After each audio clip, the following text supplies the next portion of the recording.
నవ్యాంధ్ర రాజధాని అమరావతికి మహర్దశ పట్టనుంది. ఇక నిర్మాణ పనులు పరుగులు పెట్టనున్నాయి. ఎప్పుడెప్పుడా అని ఎదురు చూస్తున్న రుణాలు భారీ మొత్తంలో అందనున్నాయి.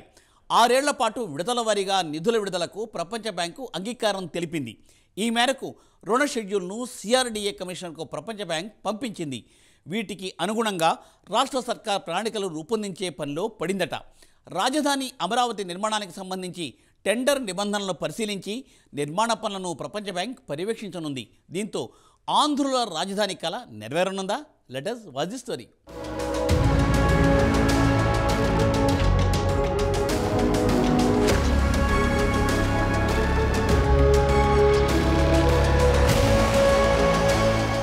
ఇక నవ్యాంధ్ర రాజధాని అమరావతి నిర్మాణ పనులు పరుగులు పెట్టనున్నాయి. ఎప్పుడెప్పుడా అని ఎదురు చూస్తున్న రుణాలు భారీ మొత్తంలో అందనున్నాయి. ప్రపంచ బ్యాంకు, ఆసియా అభివృద్ధి బ్యాంకులు కలిపి 13,592 కోట్ల మొత్తాన్ని రుణంగా అందించేందుకు సిద్ధమయ్యాయి. దీనిలో ప్రపంచ బ్యాంక్ 6,796 కోట్లు, ఏడీబీ మరో 6,796 కోట్లు ఇవ్వనున్నాయి. ఈ మొత్తాన్ని 6 ఏళ్లలో విడతల వారీగా అందించేందుకు బ్యాంకులు సిద్ధమయ్యాయి. దీనికి సంబంధించి ప్రపంచ బ్యాంకు శుక్రవారం రుణ స్కెడ్యూల్ను విడుదల చేయడంతో పాటు కొన్ని లక్ష్యాలను కూడా నిర్దేశించింది. ఈ మొత్తం నిధులను అమరావతి సమగ్ర పట్టణాభివృద్ధి ప్రాజెక్టులకు వెచ్చించాలని స్పష్టం చేసింది. తొలి విడత రుణం కింద 348.33 కోట్లను జనవరి నెలాఖరు నాటికి సిఆర్డీఏకు అందించనున్నారు. ఈ మేరకు ప్రపంచ బ్యాంక్ ఇచ్చే రుణాన్ని 6 ఏళ్ల కాల పరిమితితో విడతల వారీగా ఇవ్వటానికి అంగీకరించినట్లు ఆ సంస్థ రీజనల్ డైరెక్టర్ సిఆర్డీఏ కమిషన్కు రాసిన లేఖలో స్పష్టం చేసినట్లు తెలుస్తోంది. ఈ రుణానికి సంబంధించిన స్కెడ్యూల్ కూడా సిఆర్డీఏకు అందినట్టు సమాచారం.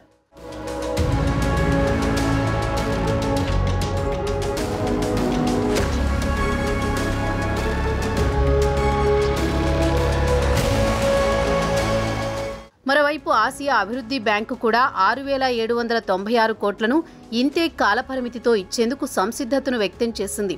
అయితే ఎప్పుడెప్పుడు ఎంతెంత రుణమిస్తుందన్న స్కెడ్యూల్ ఇంకా ప్రకటించలేదు. ప్రపంచ బ్యాంక్ ఇచ్చే రుణం డిసెంబర్ 19, 2024 నుంచి అమలులోకి రానుంది. తాము ఇచ్చే రుణాన్ని ఫలితం ఆధారిత రుణం ఆర్బీఎల్ విధానంలో ఇస్తున్నట్లు ప్రపంచ బ్యాంకు స్పష్టం చేసింది.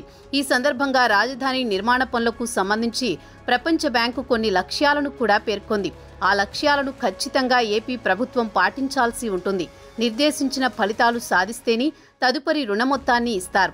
అయితే రుణానికి సంబంధించిన కొన్ని షరతులు కూడా ప్రపంచ బ్యాంకు విధించనుంది. వాటిపై ఇంకా స్పష్టత రాలేదని అధికారులు అంటున్నారు.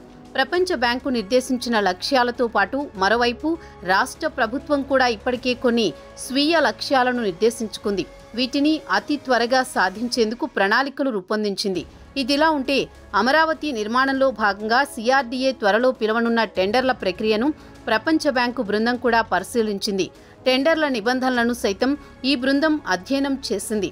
టెండర్ల ప్రక్రియ చేపట్టినప్పటి నుంచి క్షేత్రస్థాయిలో పనుల వరకు అన్నింటినీ ప్రపంచ బ్యాంకు బృందం పర్యవేక్షించనుందని తెలుస్తోంది.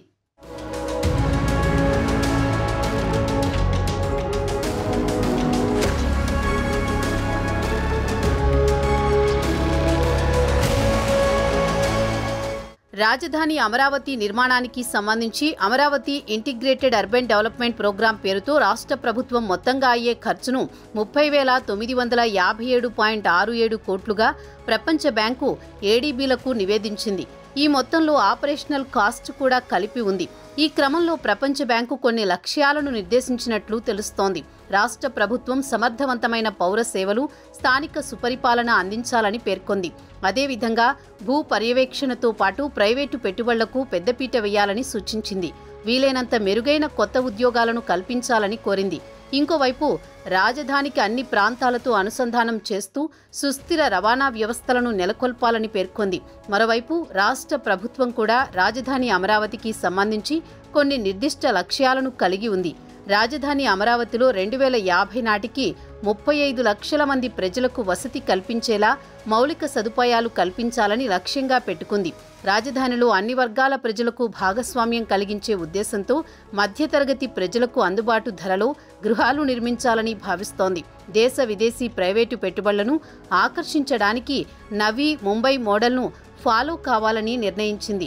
మొత్తంగా రాజధాని నగరాన్ని 217 చదరపు కిలోమీటర్ల విస్తీర్ణంలో నిర్మించేలా మాస్టర్ ప్లాన్ రూపొందించింది. ముందుగా రాబోయే 5 ఏళ్లలో అమరావతిలో 50,000 ఉద్యోగాలను సృష్టించాలని లక్ష్యంగా పెట్టుకుంది.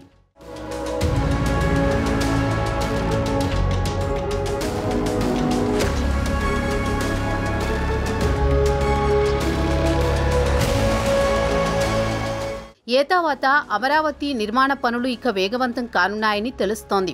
గత 5 ఏళ్లలో వైసీపీ ప్రభుత్వం రాజధాని లేని రాష్ట్రంగా మార్చింది. 3 రాజధానులు అంటూ ఒక్క రాజధానిని కూడా నిర్మించలేదు.